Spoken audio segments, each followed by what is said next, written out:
Oh, all right, I think I'm live. Can anybody hear me? Let me know if I'm coming through.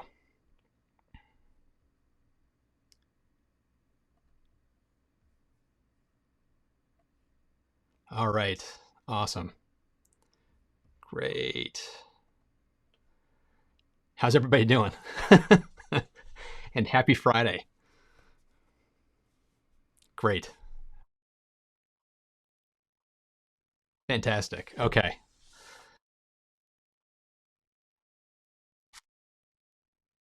So, the reason I thought I was going to do this live stream, this is my first live stream, by the way, so be kind if it's a little shaky or awkward. But I thought this would be a good time to try this out because all the craziness that's going on in the world right now, I thought we needed a little bit of we could use a little bit of sanity here, where we can just talk about the things that we like and hang out for maybe 45 minutes to an hour and talk about different things.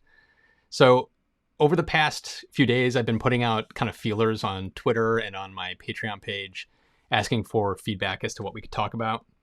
And I have a few topics that we could kick things off with. It's awesome. Wow. Hi from London. Wow, so many people here. This is fantastic.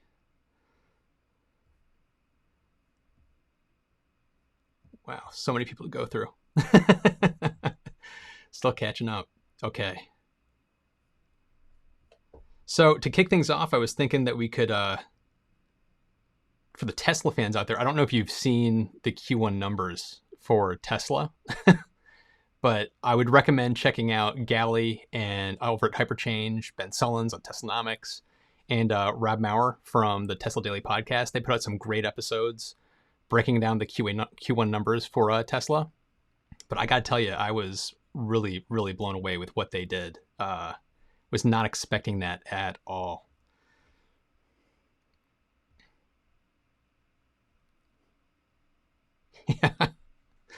Yeah, I do need an assistant to help me out with this. This is kind of crazy. All the like comments and everything. Trying to keep tabs on everything is kind of crazy. Hey, Raj, how you doing? Oh, we got people in France, London, Alabama, San Francisco, New Zealand. Oh my God, what time is it in New Zealand? What are you doing online?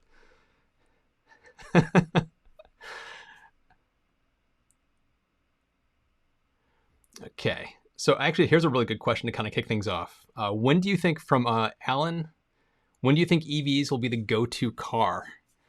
That's a really good question. I don't think they're going to be a go-to car until probably mid this decade, probably 2025 to 2030. I mean 2030, because it's not expected for them to hit kind of like half of sales until sometime in the 2030s. But there's going to be this point in the next 5 years where they're going to hit price parity with gas cars. And as soon as that happens, I think it's going to be a real hard argument to buy a gas car at that point. Yeah. Okay. So a couple of questions from patrons that I've got. One of which was, can any other company confidently offer a full comprehensive ecosystem such as Tesla in regards to energy in home and automobiles? And I thought about this one over the past day or so, and no, I can't think of any one company that has it all. They're really they're the one company that's doing soup to nuts, everything from across the board. And for me, most recently with the Model Y, with the heat pump that they put in there, I mean, to me, that's the prime example of what they're doing. They could totally spin that off into some kind of home HVAC accessory or to replace your furnace with something that's a hell of a lot more efficient. They have so much possibility right now for doing everything from energy generation to storage to your car to heating and cooling your home. It's insane.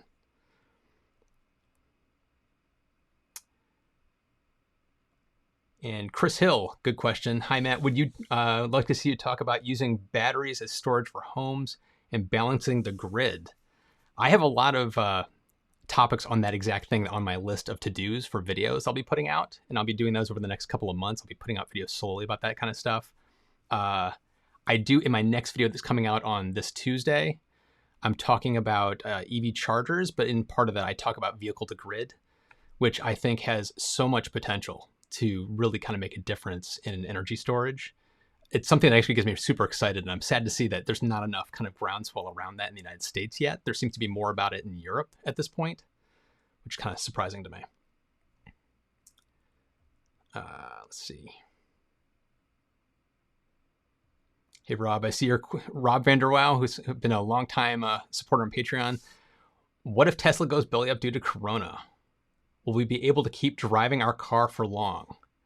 I do not expect them to go belly up, especially when you look at the Q1 numbers they just released and the increased funding they just did with the release of more stocks. They're in fantastic shape right now, I think, to ride this out. I think they're in better shape to ride this out than, let's say, GM or another car company. I think they're actually in pretty good shape to do that. So I'm not too worried about them. Hopefully this Corona nonsense doesn't go too long, but I think we've got quite a few months ahead of us before we can ride this out. But I don't worry about Tesla at all. Hey, Ricky, 2-Bit Da Vinci. I just saw your comment. It's good to see you. Any regrets with the black interior given the free choice? Still stay with black seats. From Robert. I have no regrets with my black seats. I think I would worry about white seats catching all the dirt. And yeah, David brought up for vehicle to grid, manufacturers have to get on board with that. I agree. Tesla is not, for some strange reason, supporting vehicle to grid yet. I'm curious as to why that is. I would love to talk to somebody who might know more about that, but it's strange that they don't support it, because like things like the Nissan Leaf support it. I think the Tesla should really kind of get on board with that too. Let's see. What do you think will be announced from Scott Fraser? Sorry, I need to say people's names. What do you think will be announced on Battery Day? I'm questioning when Battery Day is going to happen, because it was supposed to happen this month. That was the expected time frame, and there's been no peep of it. And I think it will probably be delayed given with what's going on. I don't see how you could really have kind of a big investor day without having it like the way they did last time, where they actually invited investors out, gave the whole dog and pony show about what they were doing. I'm not sure when it's going to be now, but I am crazy excited for the Battery Investor Day.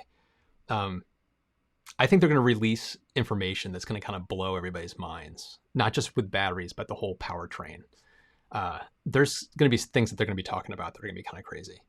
And I know Jeff Don's group, who's doing the research for a lot of the battery technologies they're doing, I'm sure they have something really kind of crazy cooked up. I don't think it's going to be solid state batteries, but I think it's going to be something really kind of profound what they're going to be able to pull off. Let's see.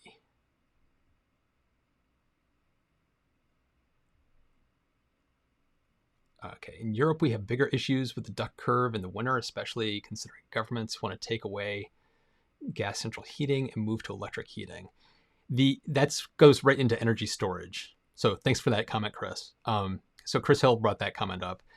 The duck curve is a solvable problem, but it all comes down to energy storage. Things like vehicle to grid, mass energy storage, and it doesn't have to be batteries. I mean, there's lots of things from flywheels to using mechanics where you're just like literally lifting and dropping a weight in an old like coal like mine shaft. So there's different ways that you can store the energy, and I think that once we crack that nut in different areas around the world, I think that's going to make a huge difference in that duck curve where it's not going to matter anymore.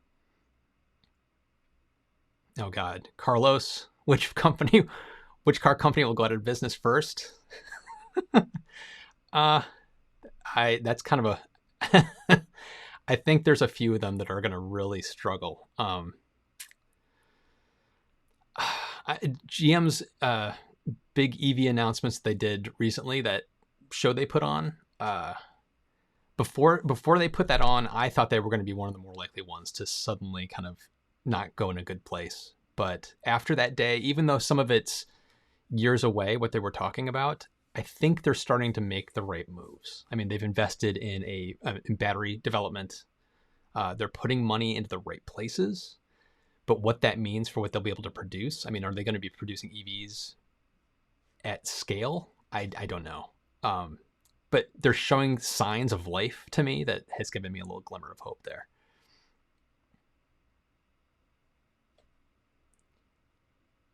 Let's see. Am I going to, WPD asked, are you going to fully charge 2021? I will most likely be there. I don't know if I'll be there as a speaker again, but I will. I can tell you right now, I'll be there. I'm either going to be there as a fan or as a participant, but I can tell you I'll be there.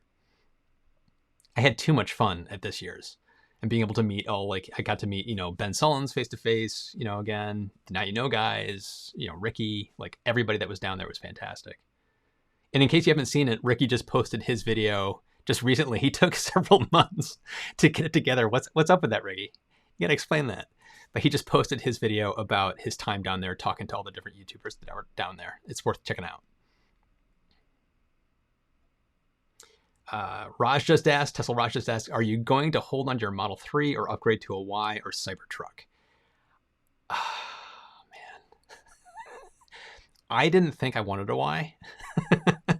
But the more I've seen about it, I was at the reveal event and it was an incredible car, but seeing more and more about what the refinements they've done since, I'd really love to get a Y. If I didn't have a car right now to buy, I would be buying the Y, not the 3, but I love my 3. I have no plans to get rid of it. I can't justify selling my 3 for a Y, but my wife is still driving a Mazda, so there's a possibility she'll get the 3 and maybe I get a Y. We'll see. I do also have money down on a Cybertruck. I'm still deciding whether I'm going to keep that or not, but the Cybertruck is the one that gets me the most excited. Honestly, it really does.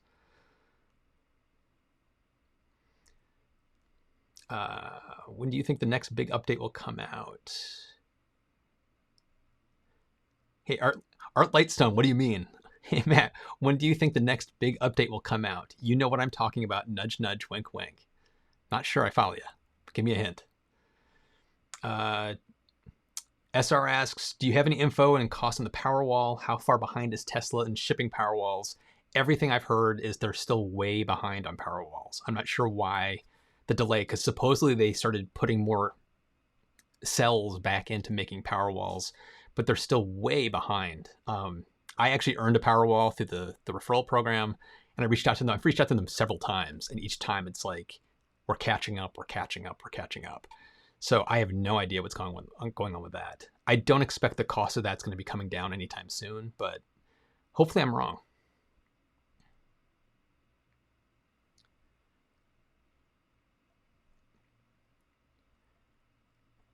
Let's see.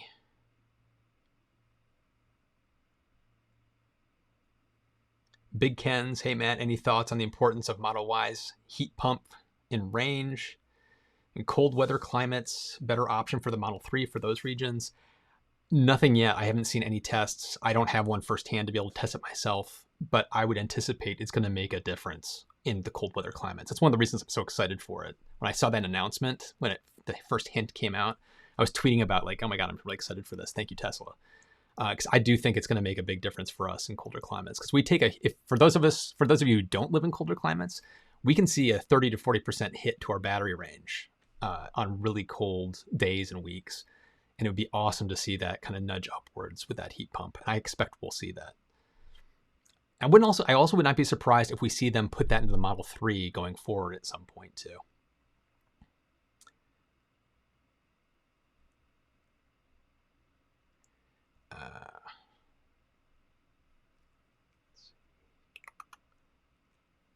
Oh wow, super chat from BW. Thank you so much. Talk about the differences between energy usage in the home and in the car. Are there better batteries for home dynamics than those made for the car? I would say yes, there are, and it's only because the home is stationary. You don't have to worry about weight as much. So the energy density of batteries, you don't have to be super concerned with. So you could have like larger batteries that are actually cheaper to make and last just as long. Like a good example would be LFP. So like the lithium phosphate batteries, they're not as energy dense, but they work extremely well for long periods of time. They have a really good lifespan. So something like an LFP battery might make more sense for home storage. But that said, if you can get standard lithium ion batteries, like what they're doing for the cars, super energy dense, lasting for that 1,000,000-mile battery for a car. It's like those kind of batteries would also work extremely well for a home. Hopefully that answers that question. Let's see. Last nail in the coffin for Faraday Future. That's from Carlos. I don't think so. I don't know. That one's the giant question mark for me. What's going to happen to Faraday?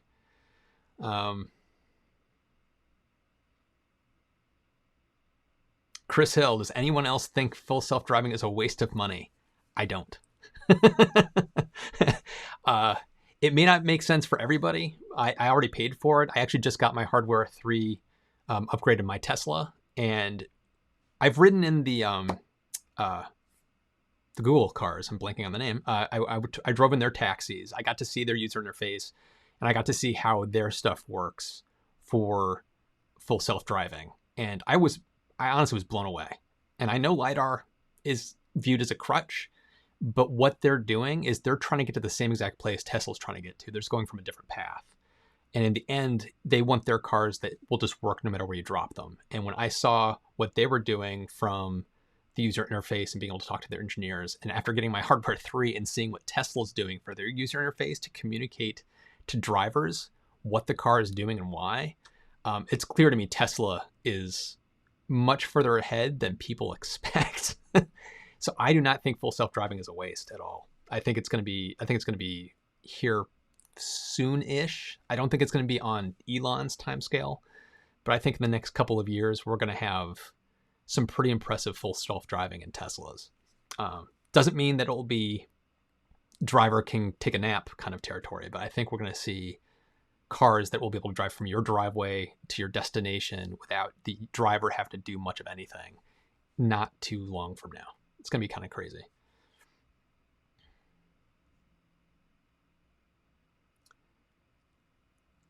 Adam Young, are you still using Habitat, and how is your experience with it compared to SmartThings? Any future plans for your smart home? I am still using Habitat. I still love Habitat. It's the most stable smart home system I've used, period. SmartThings would go up and down all the time. I'm still on SmartThings technical support email list, so I keep getting these emails daily about, oh, this part of the service is down, this part of the service is down. I don't have that problem with Habitat at all. I absolutely love it.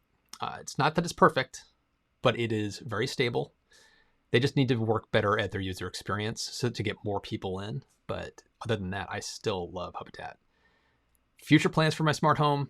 I'm actually testing out right now. I'm looking down at my smart vent right now. I'm using smart vents around my home paired with my Ecobee to try to get my heating and cooling system more efficient. And I don't know if you listened to my podcast, but in my last podcast, I just ranted to my brother about the Keen smart vents not being very keen. They've been a pain in the butt to get set up and working and not draining batteries every 3 days. I was going to do a review of these, but I'm worried if I did a review right now, it would just be me ranting about them. So I'm trying to figure out what's going wrong with them and figure it out. I'm pretty sure it's on me because the hardware seems really well made. I think it's something the way I've set up the software that's really screwing things up.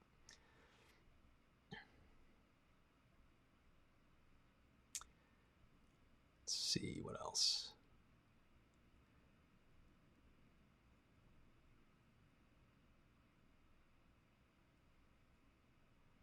Greetings from Western Mass. Hi, Thomas. 10.7 kilowatt hour solar came online, installed Sense, and bought a used Leaf. That's awesome. Congratulations.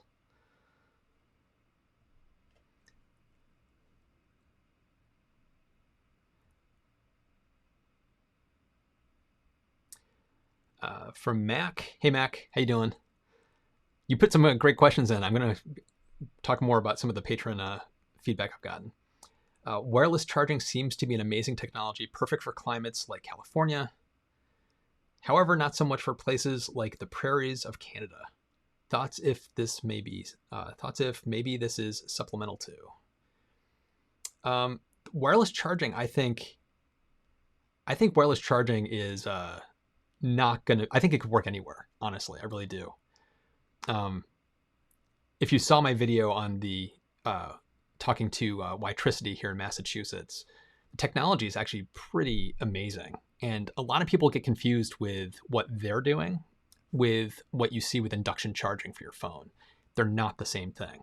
Yes, they're related, but they're very different. And what Witricity is doing with that kind of wireless charging for cars is kind of astonishing what it can do, given the fact that you could have a foot of snow on top of it, pull your car on top of it, and it will still work.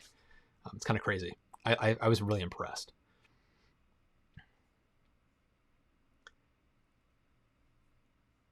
So let me jump to another question that a patron member brought up the other day. What was it? This one was from Big Car. I don't know if he's on here or not, but he's doing a remodel, which has almost all the walls exposed. What would you do for future proofing? His take is, don't worry about it. Everything will be wireless. Although he's putting in Cat 7 cables around his house. My answer to that would be wireless is kind of the de facto standard at this point, and the wireless technologies are getting better and better.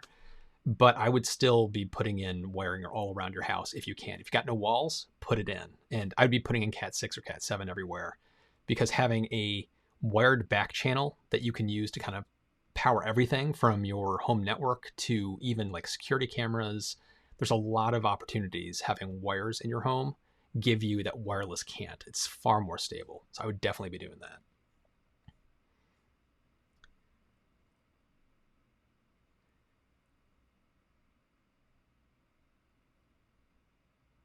Did I see the article? This is from WPD. Did you see the article on the Science Foundation of Ireland referring to Rivian's 108 kilowatt battery pack allegedly being able to power their cars for more than 650 kilometers? I have not seen that.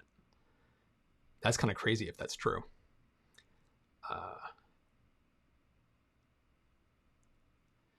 Joel just asked, do you have any interest in the new Eufy products? Yes, I do. I really do. They're one of the few companies in the smart homes right now that have me super excited, because they're going at the right approach with their gear as far as privacy centric. Everything's local in your control. I love what they're doing. So pretty much every product they're putting out, I'm kind of intrigued by. And I know they have a lot more like cameras and more gear coming. They've talked to me about it. I'm not sure how much of it I'll be talking about, because I'm shifting how I'm talking about smart homes going forward. I'm still going to be talking about smart home gear. I'm just shifting how I'm going to be addressing it. So I don't know how many security cameras I'll be doing. So I don't know how much I'll be talking about Eufy going forward. But they are a very exciting company that I really like their products.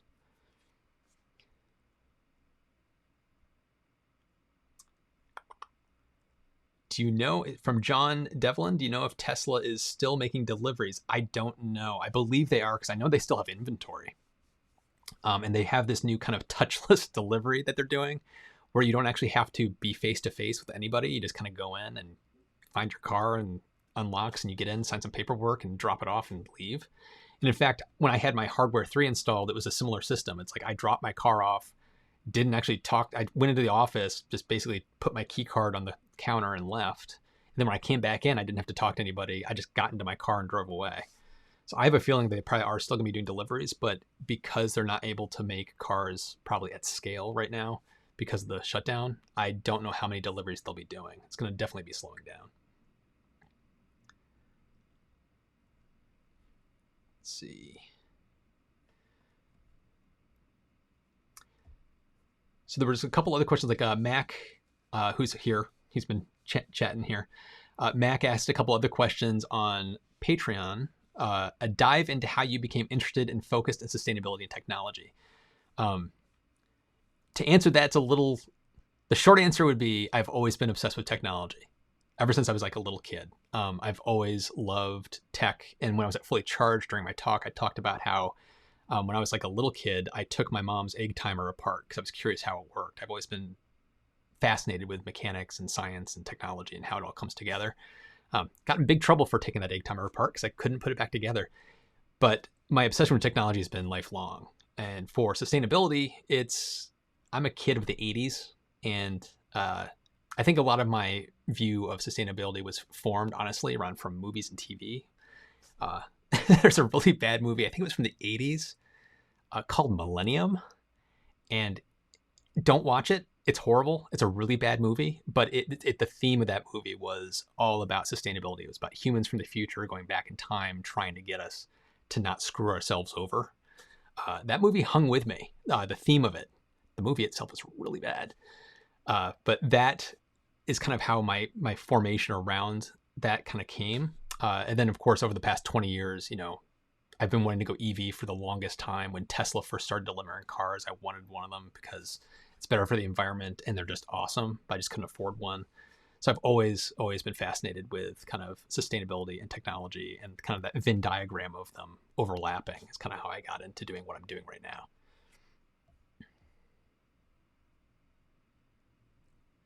Roger just asked, what's next for Tesla's pipeline of products, do you think?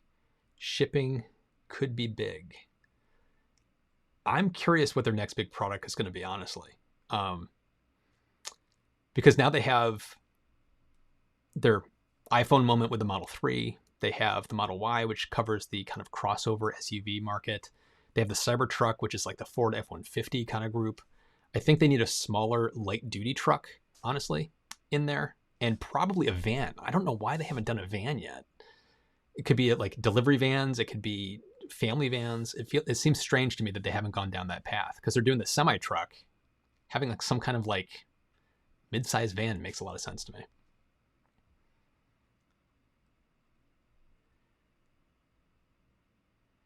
Joel just asked, do you think the Mach-E will beat the Model Y? No.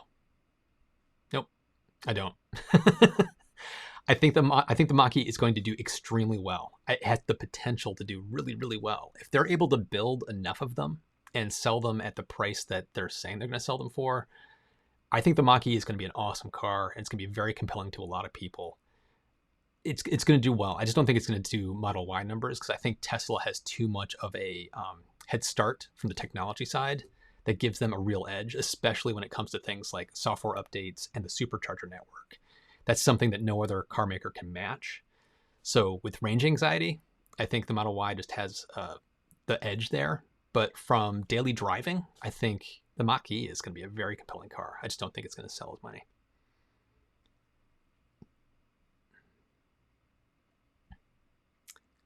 Ricky just asked, what do you make of the current administration's rollback of vehicle emission standards?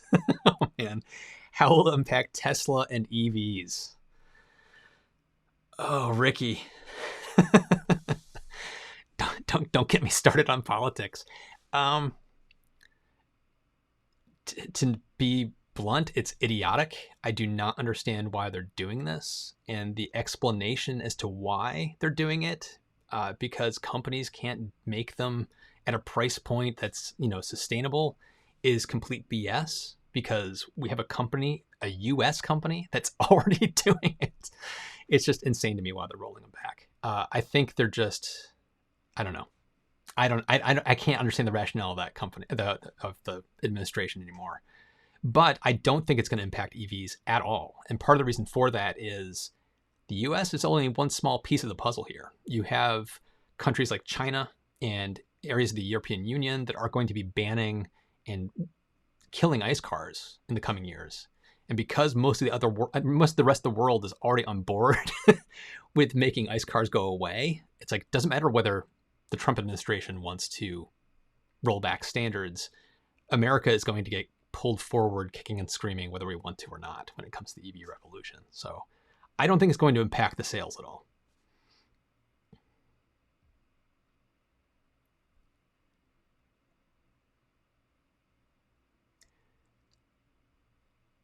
Question, do you know about the smart home products from Xiaomi? I do. I've been asked to look at those a lot. I've actually been asked by Xiaomi to look at their stuff. And my criteria for smart home gear really comes down to privacy and data control. And if you don't meet that requirement, I won't be looking at your products, because I won't recommend them.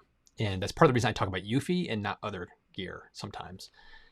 For me, Xiaomi is very compelling from price, from feature set, but there's a lot of question marks around the fact that most of them are like Wi-Fi enabled. you don't have direct control over where it's sending data and what it's doing. So that makes me a little uncomfortable. So that's part of the reason I just haven't talked about Xiaomi products, even though they do look like compelling products. Tesla Raj, still frustrated with smart home tech, still not one good leader. Have to buy the best in each brand and then find a way to tie them together. I'm using Alexa since it seems like the leader. To me, this actually ties into another question I got. Somebody had asked me earlier, what is some of the new home technology that you're most excited for coming in the next 5 years? For me, it's better user experience around smart home tech. The smart home tech 10 years ago was awful. The smart home tech today is actually really good, but it's still way too hard and too nerdy and geeky to set some of this stuff up, and it needs to be better. The user experience is still kind of a dumpster fire in a lot of areas, even though some of the stuff is actually quite good. So for me, like at the end of last year in December, the chip standard was announced, which has basically all the major players, Apple, Google, all the major players for smart home tech are in on chip. And so for me, the next 5 years, I'm looking forward to is kind of a standardization around a centralized system. And that seems to be chip if it plays out. And if that works, the user experience of getting smart homes up and running is going to be so much easier to do. Things will just talk to one another and you won't have to worry about what platform you're buying it for anymore. Once we get to that point, I think smart homes will just become so simple and frictionless to set up and use. I think it will finally kind of hit the mainstream in a way that I'm waiting for. It's like, but I'm still waiting for that iPhone moment in smart homes. We're far away from that at this point.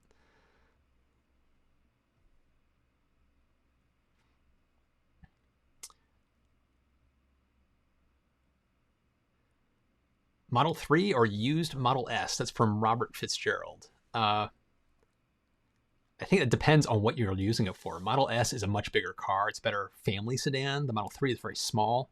So if you have a big family, I would probably be advising the Model S over the Model 3. If you're buying it just for like yourself, it's like I would seriously look at the Model 3. You can get, for less money, you will get a car that's kicks butt. It's a fantastic car. Which also leads into another question I had gotten earlier, which was any tips on buying a used Tesla or EV? And I'm curious if anybody has tips, drop it in the comments because I'd love to see what other people's tips are. But everything I've looked at, it's the same recommendations for buying any used car. You want to look at the VIN, you want to look at the accident history, you want to make sure it hasn't been in accidents that haven't been reported. You're going to want to make sure that the feature set and the stuff they're telling you it actually has. But as far as like buying a used EV, I don't think there's too much that you really need to look at beyond the normal stuff. It is just a car after all. But if you want to kind of go the extra mile, you could look at what the battery health might be, but I give that kind of recommendation with a grain of salt. Like if you looked at what the rated range is, like if the car has, 60,000 miles and it was supposed to have 300 miles when it was brand new, what does it have today? But the reason I say that with a grain of salt is that range number is so kind of squishy and it changes over time. It's hard to really gauge if a battery is really kind of bad unless the range is way, way, way, way too low. But if it's anywhere near that rated range it's supposed to have at that mileage, it's fine. So that's why I pretty much just say any kind of like recommendations you'd have would typically be around buying any used car. I don't think you have to do anything special.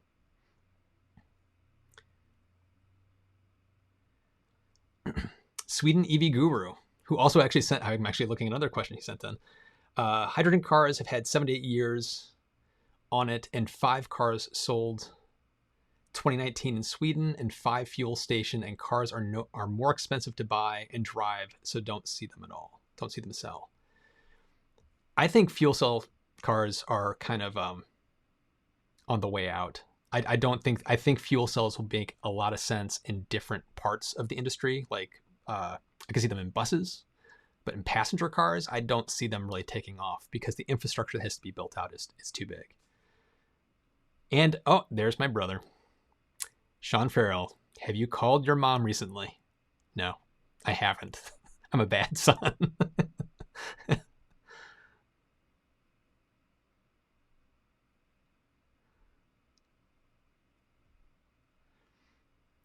Okay, let's see.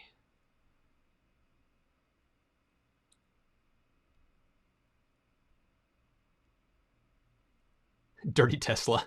I always want the smart home stuff when I see his or other people's reviews, but the few things I have are annoying for the most part. Yeah, that's kind of my point. It's I'm still waiting for that iPhone moment when it comes to smart homes.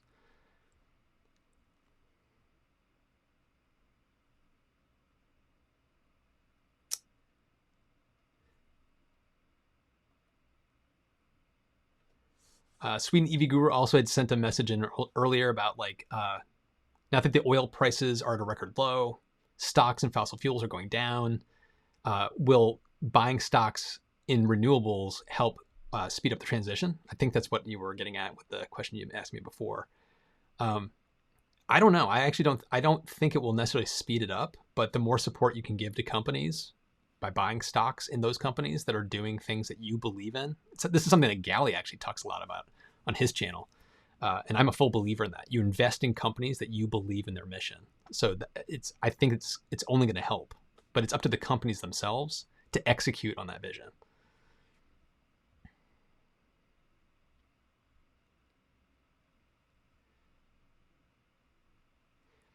From Rob Vanderwow, any idea why Eufy is not selling their doorbell and other products in Europe? I've asked them that numerous times. I don't know why it's taking them so long to roll them out, but they are going to be rolling them out to Europe.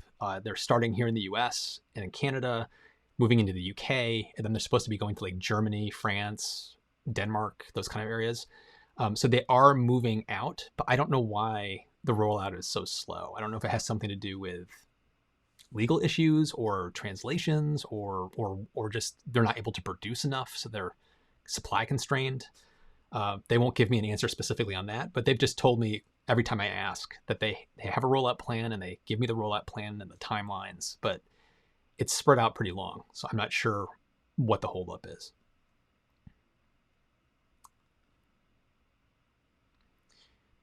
From Amer Ahmed, do you think the pandemic increases market for home energy independence and electric car closed loop?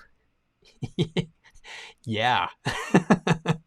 I don't know if you watch Teslanomics, but Ben actually just did a video recently, which I thought was really cool, about generating his own drinking water. I can't remember, I think the company's name was Source. They have these giant panels that generate their own drinking water. There's so many different things that get me excited about this kind of technology for generating your own power from solar or wind, from storage, storing it in your own home, being able to use your own stuff, making your own drinking water. There's some, I guess I'm kind of a fiercely independent person, and the idea of being self-sufficient in a time like we're in right now is extremely appealing. I know I'm not alone in that. So I wouldn't be surprised if this kind of pandemic kind of stuff does spur some people to jump further into that.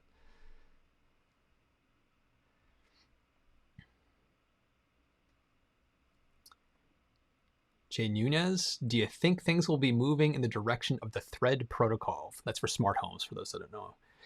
I I honestly don't. I think Chip is going to kind of supersede Thread. I think Thread was kind of is going to kind of die on the vine. Honestly, it came out, it never really kind of caught on, and there's very few things that use it right now.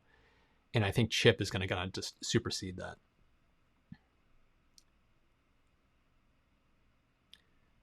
Roger asked, why hasn't the Nevada Gigafactory been completed? It's a good question. I think they're just moving at the pace they need to move. I don't think you want to build a full factory out if you don't need the full factory. So build as you go. It's a very efficient use of money and resources. That's only my guess. I don't know for sure. Oh, super chat from Aaron Berger. Thank you so much.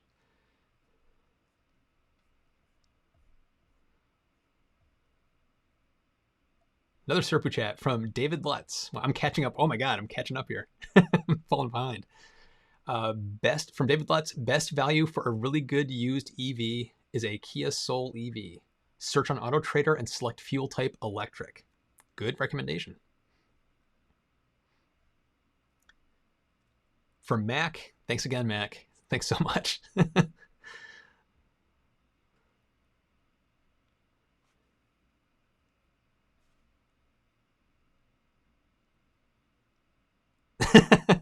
John Ref.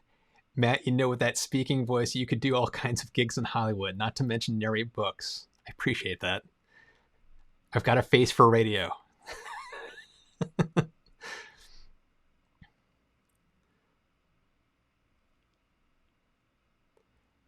Tweeterhill, does your solar system have a central inverter or do your panels have individual inverters? Do you have an opinion on going one route or another? Mine are microinverters. So every panel has its own inverter. For a long time, it was viewed as microinverters were broke down more often. So the central one was always the recommended route because it was more stable. But there's downsides to going that route. If you get shade on one panel, it can take that entire section that's working off that one inverter down. So microinverters have a place because in a situation like mine where there's shade, it's like if a panel gets shade, only that panel is affected. The other thing is that some microinverters are getting much more reliable. And when I was looking into it, the microinverters I got have a reliability that was the same exact thing as a central inverter. So from my point of view, you could go either way. It just really depends on your situation. Microinverters are a little more expensive. So if you don't need microinverters because you don't have shade issues, then save some money and go the central route.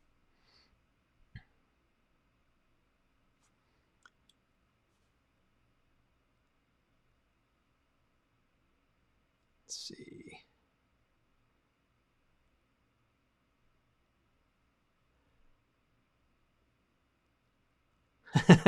James, hundreds of people touching the gas pump a day, COVID-19 hotspot. Not going to gas station is safer. It is nice having a gas station in my garage. I don't have to worry about stopping to fill my car with gas. But at the same time, you shouldn't be going anywhere. We're supposed to be self-isolating.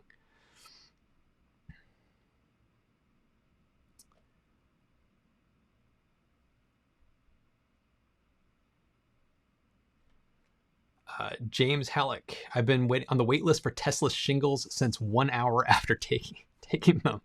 Living in Wisconsin, no Tesla here. Should I consider another option or just wait it out? I don't know if there's another good option that's at the level of Tesla's solar roof right now.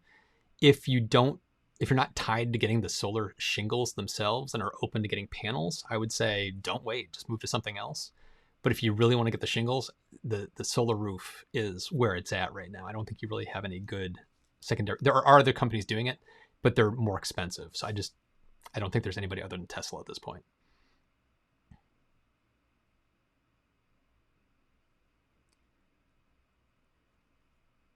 James just asked, will I be attending Fully Charged Live in 2021? I answered this one right near the beginning. Yeah, I'll be there. I don't know if I'll be a participant or just there as a fan, but I'll be there for sure.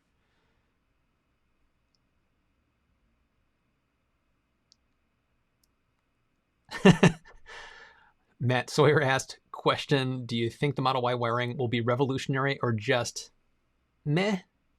I think it's somewhere in between revolutionary and meh. I think it's somewhere in the middle. I think what they've done is going to be a game changer because it's going to keep the cost so low and it's going to be like something that no other car company is doing. We'll probably be finding out a lot about this in the next week or two from Sandy Monroe, who's currently tearing down the car right now. I can't wait to see what he finds out about that.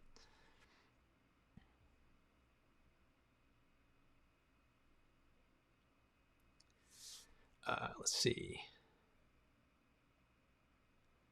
Rob Askin asked, looking for wireless security cameras that will alert my phone. What do you recommend?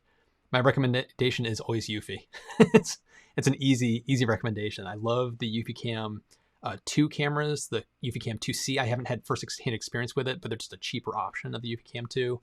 I have the Eufy Cam E's as well. Those work really well. They also are going to be rolling out soon indoor cameras as well, if that's something you're looking for. They work really well. They're very reliable. They're cheap. There's no subscription fee. They're great. If you want an even cheaper option for indoor cameras, Wise has some cameras. The concern I have with them is there's a lot of phoning home your data, but there are ways to set the configurations to make it local only and to stop that transmission out.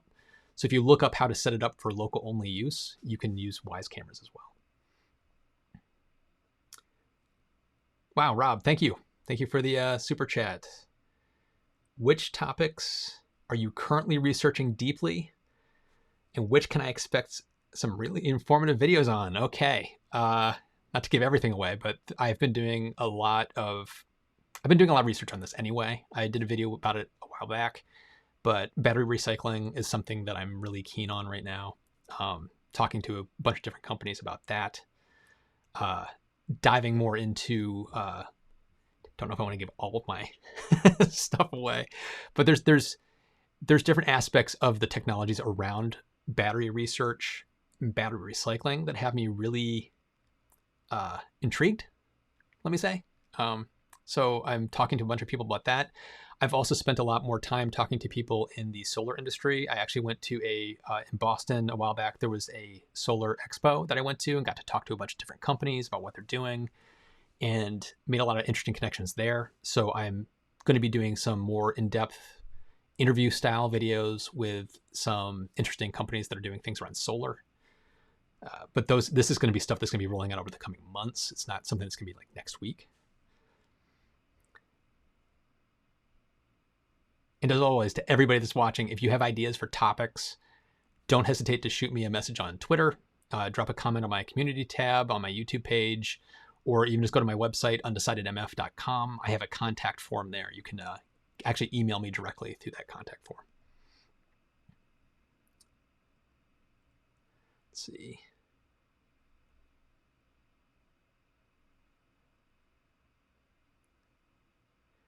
Mark Wick just saw that 2020.12.5 version will allow display of dash cam on the car screen. Did you mention this already? By the way, I think that this is the version. Just saw it online. I have not seen a thing about that, and if that's true, oh boy, that's going to be fantastic, being able to check that.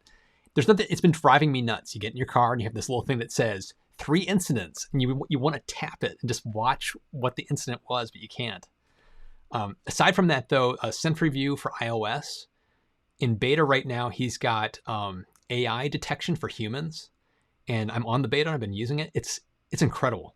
You can just put it on your phone, you load it up, you have it scan all of your files, and it will put little icons next to all the footage where there's people detected, so you can go right to the area where somebody was near your car. It makes it very easy to scan through your footage. It's pretty cool.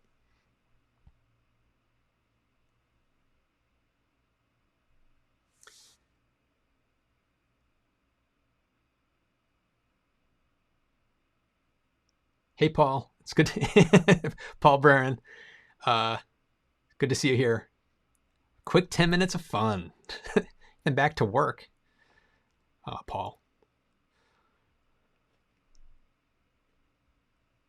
Yes, I do look like a bobblehead with glasses.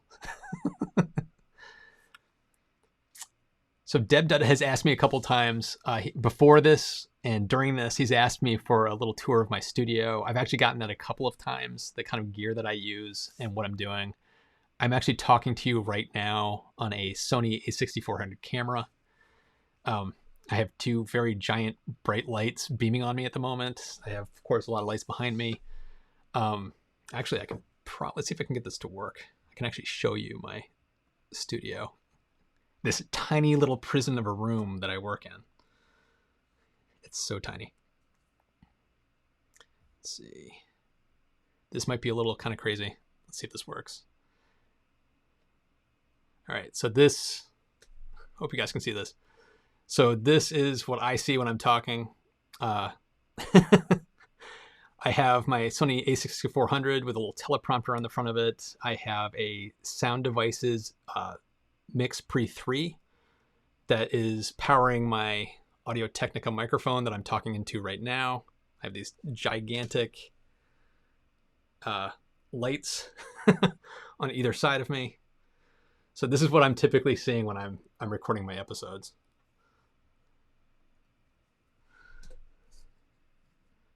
And I edit on a Mac. I'm a Final Cut Pro user. I Mac all the way. I know people rail on me for using Apple products, but I love Apple products. I love Final Cut Pro. It's so fast. I find it so much faster to work in than Premiere, but Premiere is fine.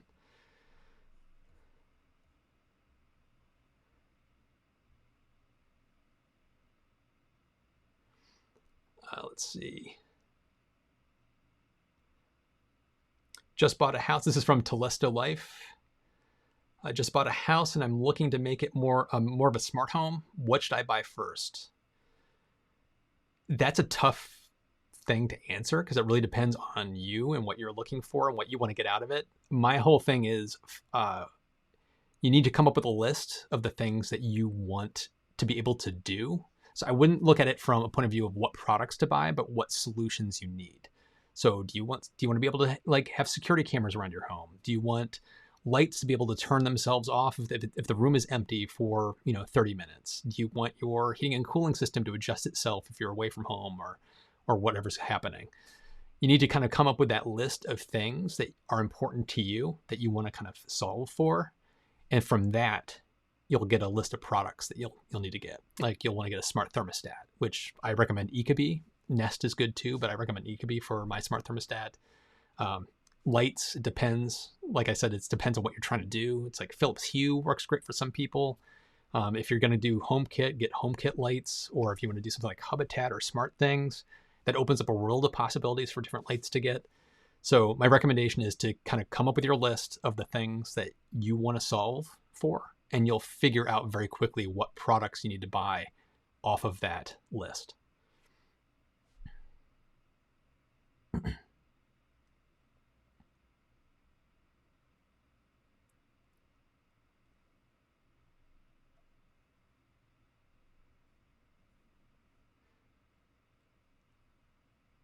Let's see. Jason Oliver asked, when do you think Eufy doorbell will become HomeKit compatible? Also, will the HomeKit friendly Eufy cams eventually come in black? Yeah. I wish they would make their stuff in different colors.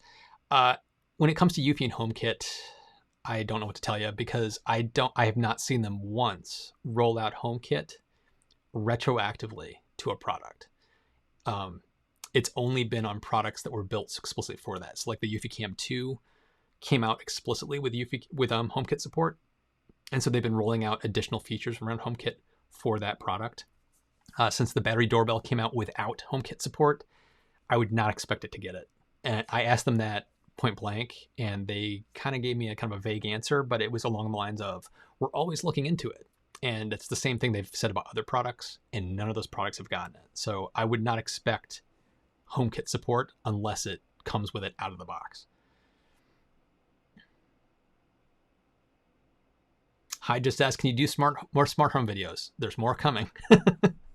In fact, I'm writing a script right now talking about my experience with smart thermostats after using one for 4 years. So there's going to be one coming up probably in a couple of weeks.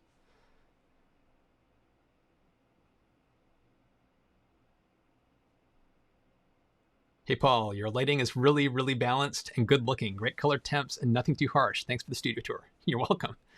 It's taken me a while to dial in the lighting of my studio. If you go back and just watch my videos from just a year ago, it's so painful to look at. It's like my lighting is so bad. My audio was all over the map. So hopefully I finally dialed things in.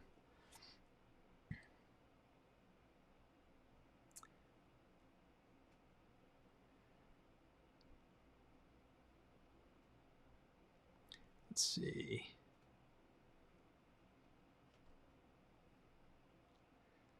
Let's keep this going for like 10 more minutes and then probably call it a day. Wow, I'm scanning through these questions and comments.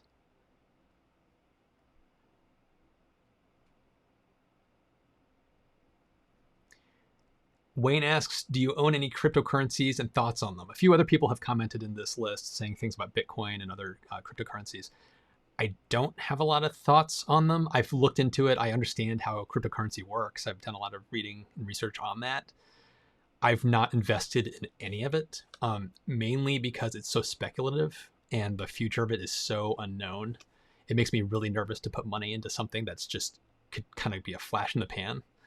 So I have a lot of reservations. Things like Ethereum look really promising, and I know there's a lot of systems being built up around Ethereum. In fact, I know there's like a company that's trying to build up a social media platform around Ethereum so that creators can get paid in Ethereum, and it's kind of crazy stuff. But that's as far in as I've gone. So I don't have a recommendation on them or any deep thoughts on them. But for me, it still feels very early days when it comes to cryptocurrency. But there's a lot of potential there to kind of like standardize around one currency around the world. There's a lot of promise.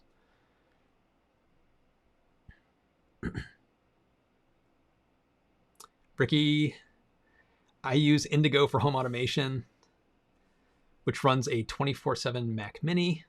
Nice choice. This takes every single device, no matter what the format, and makes the HomeKit compatible via custom bridge layer. It's a good solution. I mean, for me, I'm using Habitat, and then I have a separate little Raspberry Pi that's running Homebridge.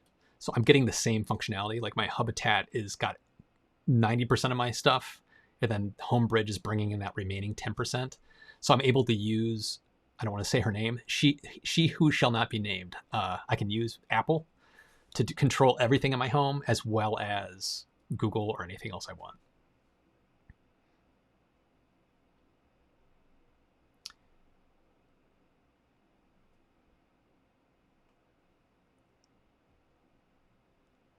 Thanks, Dario. Hi from Italy. I hope everybody in Italy is good right now. I know the situation in Italy is not great. It's not great here either, but hopefully everything gets cleared up there quickly.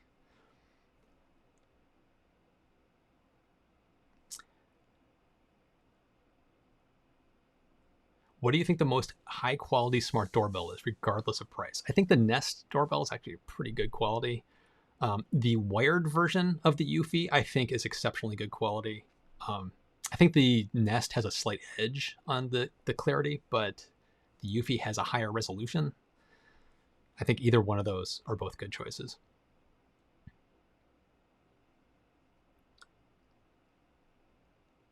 Zero Smog, Super Chat. Thank you so much. Do you think the Cybertruck will use a 200 kilowatt battery for the tri-motor, or do you think a new battery technology will be used? That's a good question. I do think that the battery size in the tri-motor is going to be pretty large. It's going to have to be beefy, especially with the range that they're hinting at. But I think the range is also partly due to whatever new battery technology and chemistry that they're going to be using. So I think it's kind of a combination of both. I don't think it's just going to be a massive battery. I think it's going to be a big battery with newer technologies that's going to allow them to achieve the range they're talking about. So I think it's a combo. And I can't wait to find out more details on that. I've said this before, but the Cybertruck is the thing I am super excited for. I don't need a truck. I want a truck.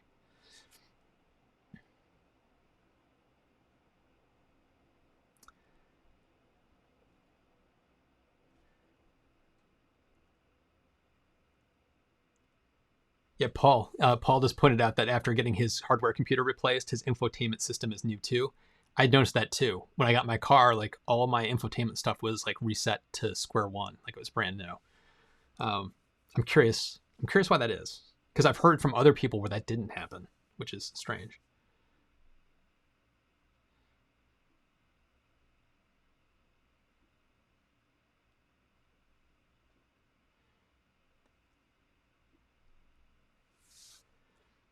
What do you think is a dumb device that should be smart already but isn't? In other words, ideas of untapped smart home devices. That's a that's a tough one. I'll have to think about that, because offhand I can't think of anything offhand. Yeah, because things that I think have the most potential around smart homes are just making them more ubiquitous and a better user experience. There's like newer ultra band frequencies that are like, it's like in the newer iPhones, they have ultra band, which is kind of like taking NFC to the next level. That's like hyper accurate location awareness. But I can't think of anything that's dumb today that we would need to be smart, because I think most of the stuff that would have ticked that box has already been ticked.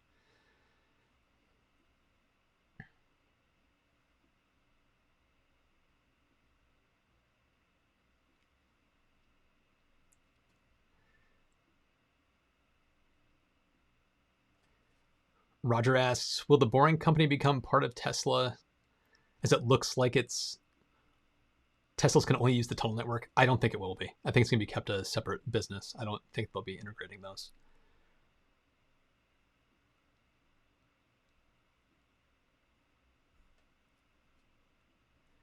see. It sounds like, Paul, it sounds like you have an article written on the Hardware 3. Is that the case? That's awesome.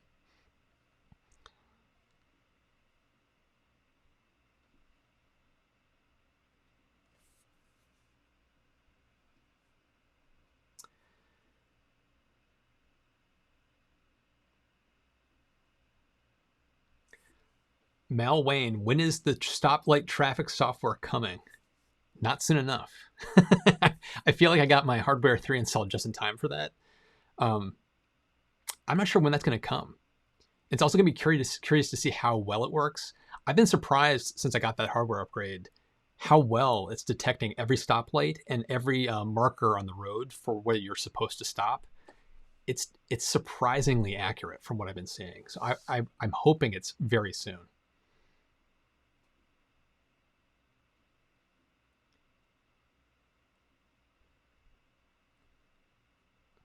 Awesome. Just scanning through because I think I'm gonna have to kind of wrap this up. Hopefully I didn't miss anybody for major questions or topics. Yeah. Okay. So I'm gonna have to wrap this up now. But I want to thank everybody for showing up, participating, chatting, hanging out. Let me know if you want me to do this more often, especially now that we're all kind of locked into our homes and a lot of us don't have a whole lot to do. Let me know if you want me to do this more often. And also, when it comes to what's going on in the world right now, I hope all of you are staying safe and staying happy and healthy and watching out for your friends and family. We're all in this together, and we're going to have to get through this together. And it's going to be a long road, but I think we can do it. So thanks so much, and I'll talk to you later.